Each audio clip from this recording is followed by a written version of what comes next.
Ngayong araw nandito ako sa Municipality of Duero, Bohol at makikita po niyo itong plaza nasa harap ng municipal building. Yan. So yan po yung municipal building dito sa Municipality of Duero, Bohol. At dito po yung plaza. Yan. Ito po yung plaza.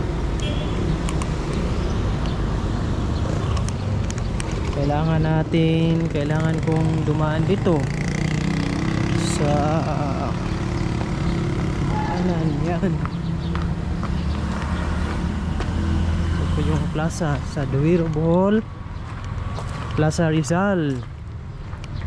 Meron ditong tennis area.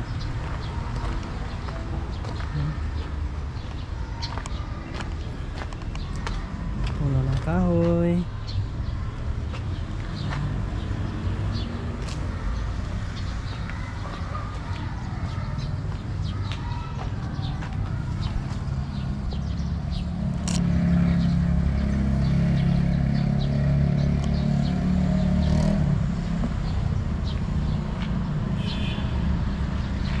Tanghali.